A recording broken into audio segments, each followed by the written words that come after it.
Jai Shri Ram. The life and works of Alwars. Alwars were saints of the Sri Vaishnava tradition. They were 12. Poigai, Poigai Alvar, Poigai Alvar, Peyyalvar, Bhutadalvar, Tirumalisai Alvar, Periyalvar, Andal, Nammalvar, Madhurakavi Alvar, Tirupanalvar, Thondaradipodi Alvar, Kulashekar Alvar, and Tirumangai Alvar. Their devotional hymns were a total of 4,000 verses, which are called Pasurams, and they are known as Nalayira Divya Prabandham. The temples or kshetras where they sang are referred to as Divya Deshams.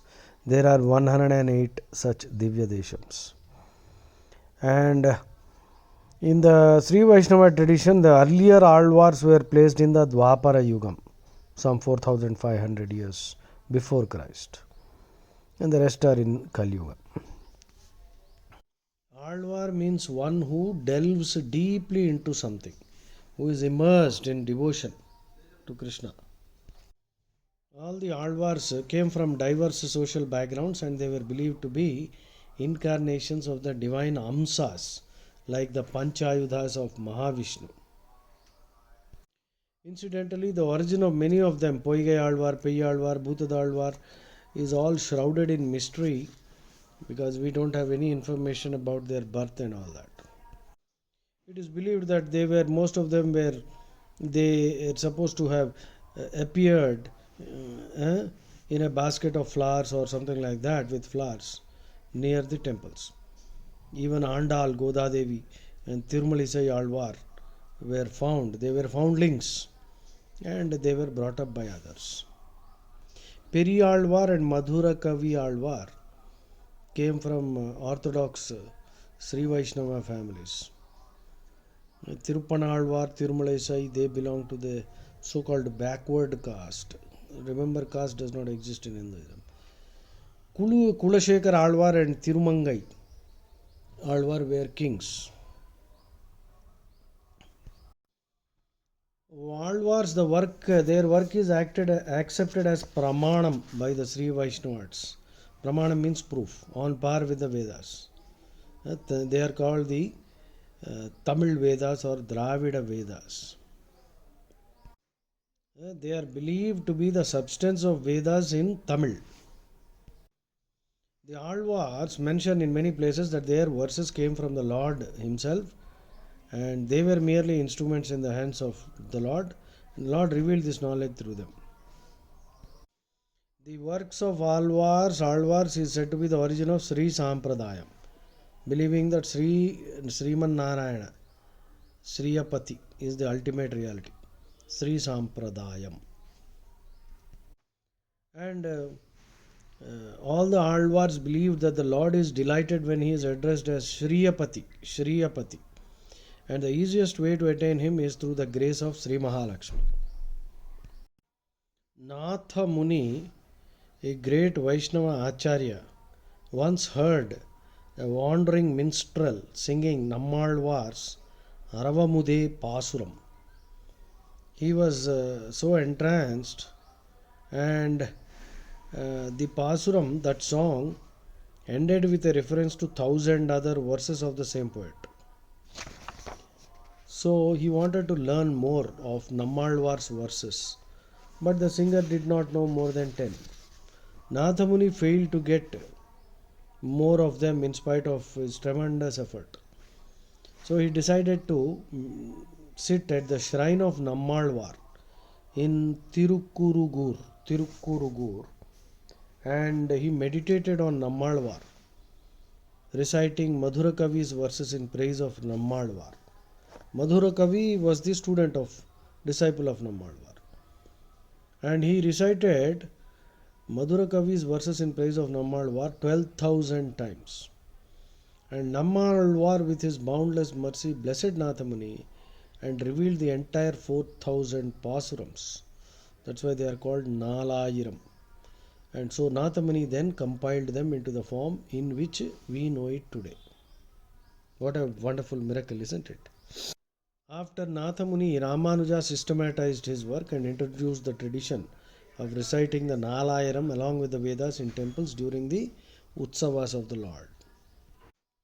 So, when the Lord is taken out on streets during Vidhi Utsavas, the Nalayara Prabandha Goshti precedes the Lord while the Veda Parayana Goshti follows them. So, Ramanuja, the Nalayara Prabandha Goshti precedes the Lord, Veda Parayana Goshti follows them. And Ramanuja also encouraged his disciples to write special commentaries on the Nalayaram. These commentaries are called Bhagavad Vishayam, which bring out the esoteric significance of the verses and instill bhakti.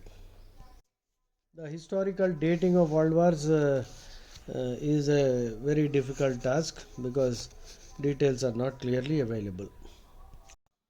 Periyalvar was honored by the Pandya king Vallabhadeva and is dated therefore to be 690 AD, the birth, based on the king's reign.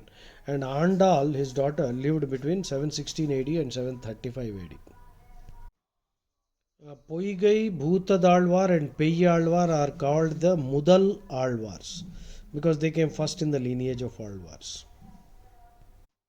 The Mudal Alwars are believed to have lived towards the end of the Dwapara Yugam.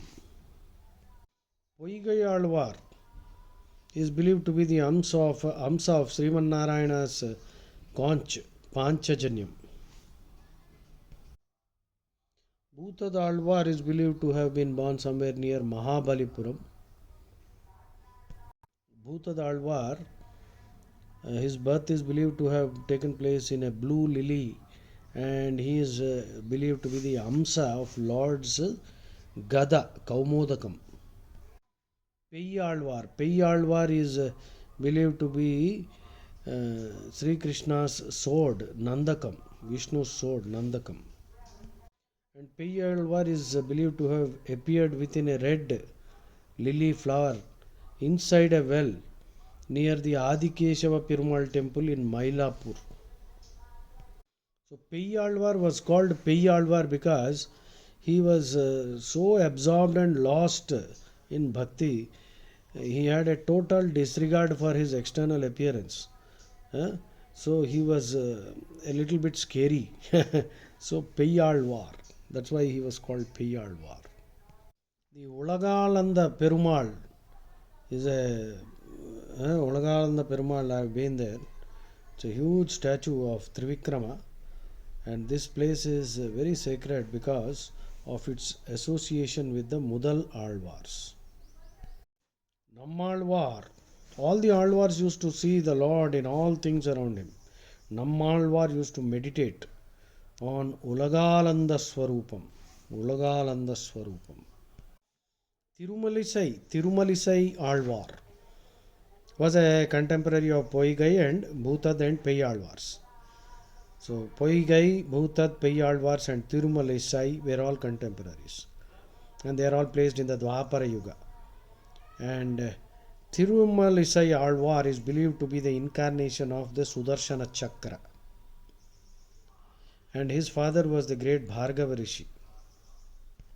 So Tirumalisai Alvar, I believe, was born without any limbs, and the parents abandoned the child, and Sriman Narayana and Lakshmi Devi blessed the child with great physical and spiritual powers and beauty. And the child was later adopted by Thiruvalan, who was a hunter. So that is why he was brought up by a backward caste family at that time, you see. So Tirumalisai Alvar was initiated into Sri Vaishnavism by Peyyalwar. So Tirumalisai Alvar also emphasized that the only marga is Bhakti Marga, and no one should have any pride of birth and all that.